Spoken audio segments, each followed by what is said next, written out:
रतनगढ़ में एक बड़े सेठ धनी मानी थे और धनी लोग प्रायः सत्संग जाने की बड़ी रुचि रखते हैं। कहां सत्संग हो रहा है, बोले वहां चला जाए। वो इसलिए नहीं कि हम आचरण में उतार कर भगवत प्राप्त बने, कोई बिरले होते हैं।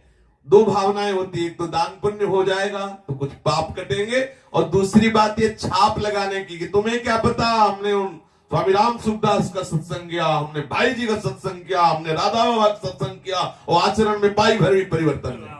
ऐसे ऐसे छाप मारने के लिए। ऐसे ही रतनगढ़ में एक धनी सेठ थे। ये प्रायः दुष्पूर्णी कामनाओं के जाल में फंसे हुए थे।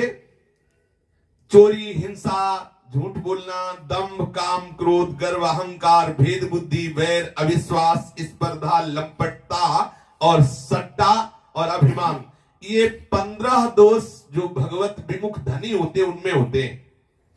प्रायः इन सब दोषों से वो पूर्ण थे, पर वो सत्संग में जाते थे। भाई जी महाराज श्री हनुमान प्रसाद पोद्दार जी के सत्संग में जाते और सत्संग में नोट करते कि कौन सी बात गलत बोली। इसके बाद वो सत्संग से जाने के बाद वो 4 लोग बैठ के निंदा करते भाई जी की। बहुत महात्मा बनते हैं, बड़े प्रवचन, रोज नियम से जाता सत्संग।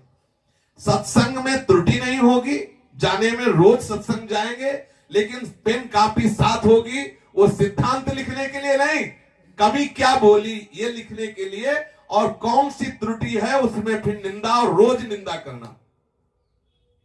ये जो अनेक प्रकार से भ्रमित चित्त वाले हैं, मोह रूपी जाल में फंसे हैं, ये विषयी भोग, ऐसा विषयी जीव ऐसा अवसर आने पर भी चूक कर बैठते हैं, घोर नरकों में गिरते हैं। भाई जी के पास आते, सत्संग सुनते, भाई जी की निंदा करते। बाबा श्री राधा बाबा अपने जनों से कह रहे, दूसरों की निंदा में जो रत है, जो धनाभिमानी है, जो संतों में तनिक भी दोष बुद्धि रखते हैं, कैसे इनको भगवत कृपा का अनुभव हो। सेठ जी ऊपर से तो भाई जी के सामने आते हो कहते, जी आपके सत्संग से बड़ा लाभ हुआ है, ऐसा बोलते, और भीतर ईर्ष्या होती कि कौन सा ऐसा हथकंडा अपनाए जिससे इनको नीचा दिखा सके। द्वेष करते भाई जी से। और भाई जी के पास यद्यपि लौकिक धन नहीं था, फिर भी लोक प्रतिष्ठा थी। रतनगढ़ के बड़े बड़े धनी मानी विद्वान सब आकर भाई जी के सामने झुकते, तो इस धनी को बहुत जलन होती थी। अपने आप जो है अभक्त को भक्त के प्रति द्वेष हो जाता है, यह सिद्धांत है। भाई जी अकिंचन थे, उन पर तत्कालीन जो पदाधिकारी जन थे बहुत रीझे हुए थे। भाई जी का बड़ा आदर होता, अधिकारियों पर भाई जी का बड़ा स्नेह होता, तो उनको अधिकारियों से हम अपना काम बनावे, इसलिए भाई जी से मीठी मीठी बातों सेठ करता, सत्संग में आता, पर भाई जी की निंदा करता, भाई जी से द्वेष करता। अब समय आया, भयानक रोग से ग्रसित हुआ, और एक संत की निंदा करने के कारण जब उसकी मृत्यु हुई तो कुत्ता बना। पूज्य श्री राधा बाबा कह रहे हैं, सेठ जी की मृत्यु हुई, सेठ जी के परिवार के लोग सेठ जी की मृत्यु के समय भाई जी को बुलाने आए कि भाई जी महाराज आप चलो।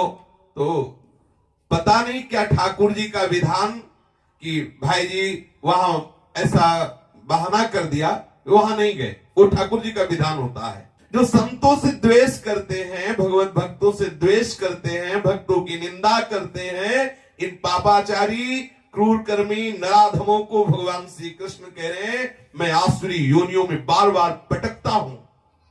ऐसे धनी लोग सूकर कुकर आदि योनियों को प्राप्त होते हैं, जो भक्तों की अवहेलना और निंदा करते हैं।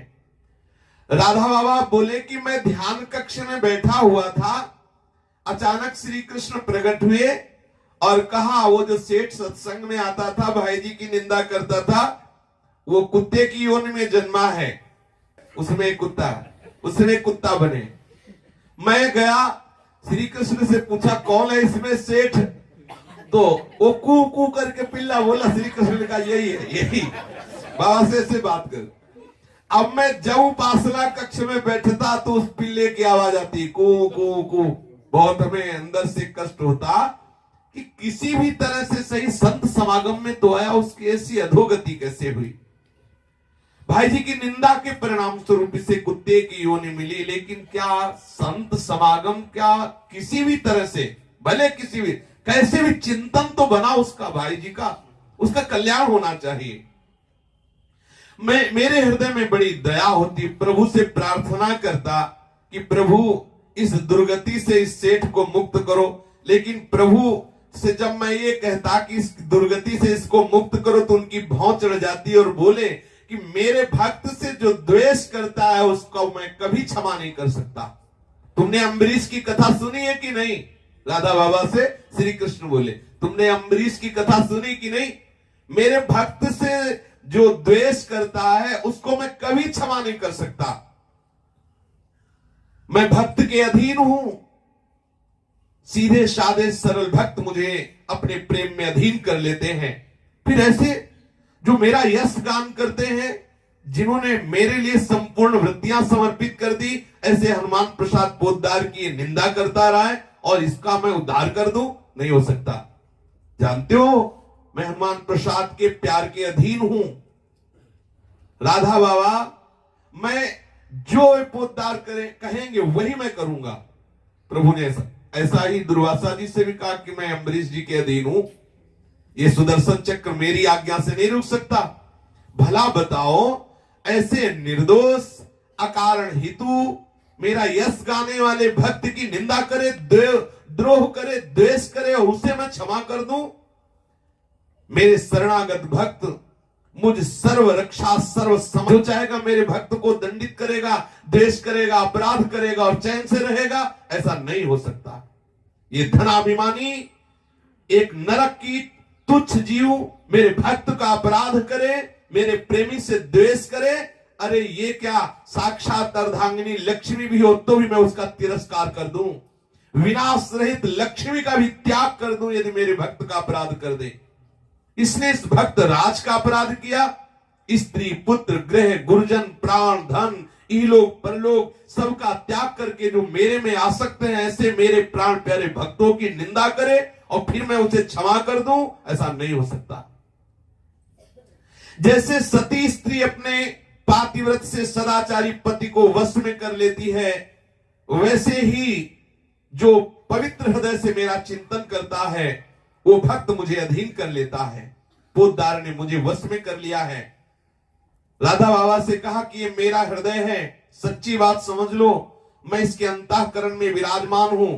ऐसे निर्बराध साधु हृदय भक्त की जो निंदा करता है उसका कभी मंगल नहीं हो सकता। ये मेरा शासन है, ये मेरा निर्धारित सिद्धांत है। राधा बाबा बोले कि प्रभु आपको करुणा करनी ही पड़ेगी। प्रभु के नेत्रों में लालिमा आ गई, बाबा चुप हो गए, मतलब प्रभु गुस्सा हो गए।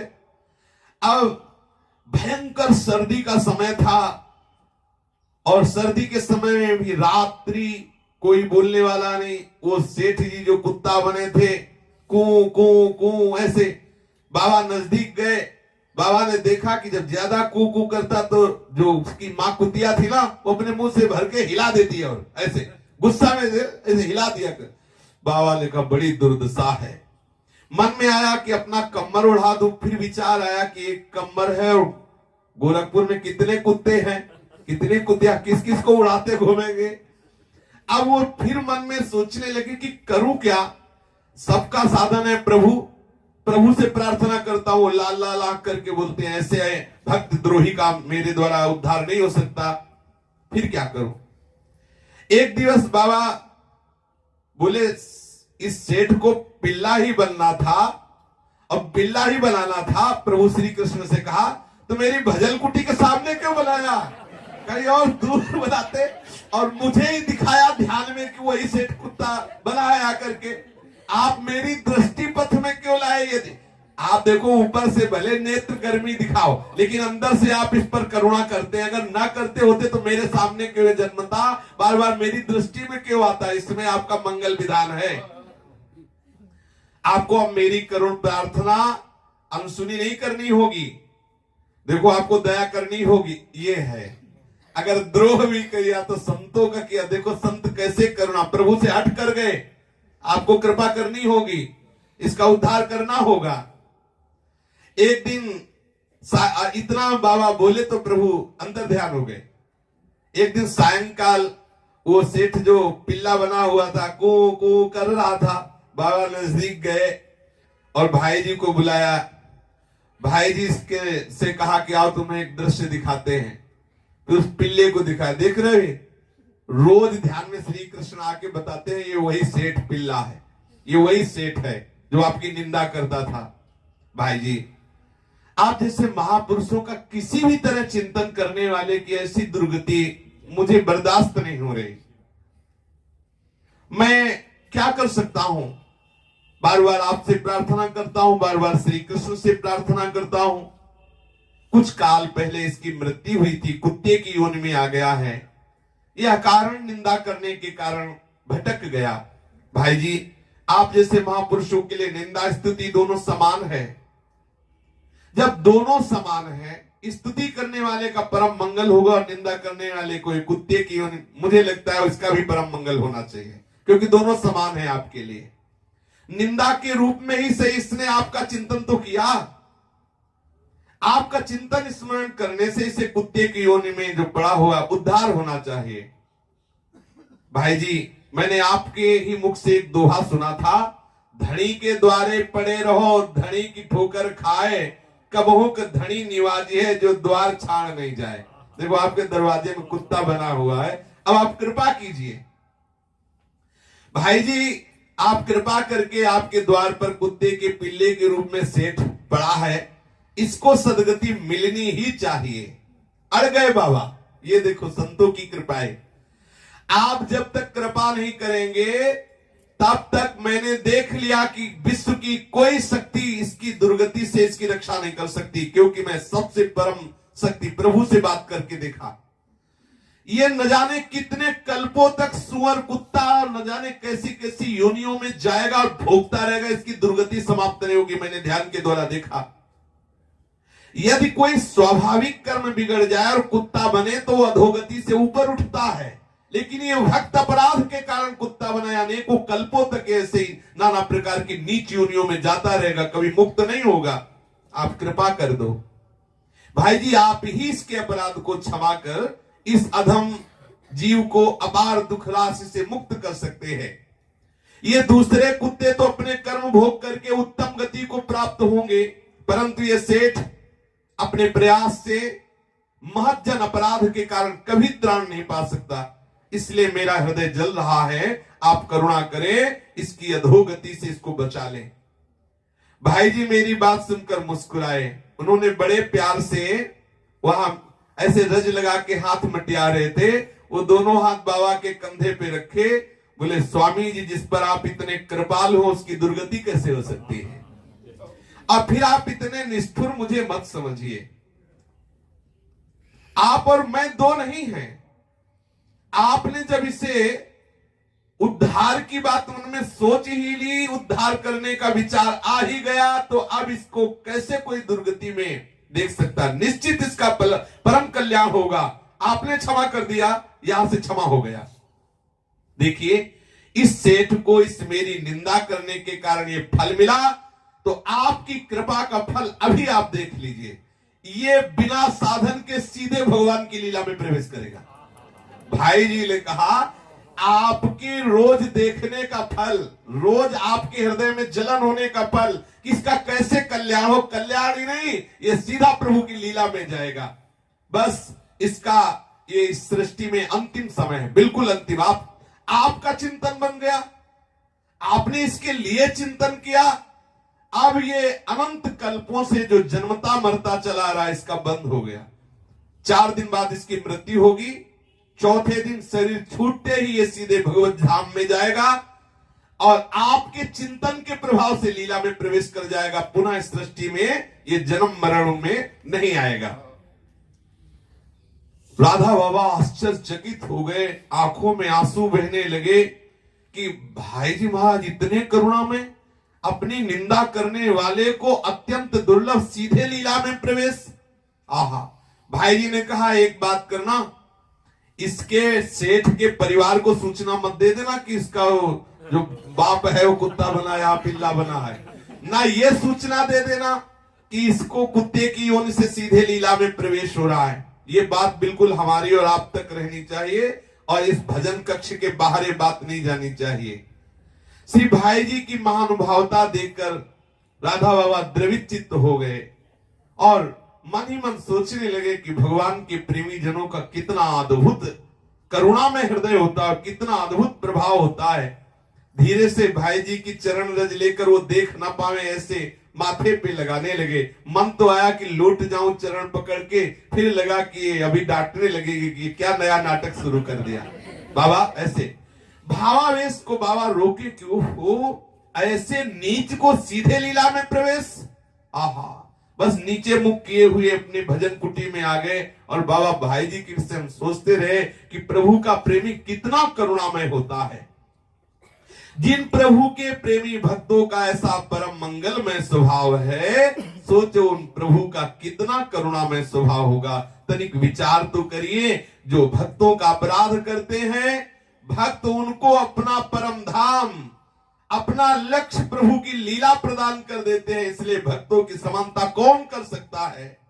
जिन पर प्रभु भी क्रोध करते हैं, जबरदस्ती भक्त अपने कृपा प्रसाद से उनकी लीला में प्रवेश करा देते हैं। ऐसे हम प्रभु के भक्तों की चरण धूल की वंदना करते हैं। शेष चर्चा आगे।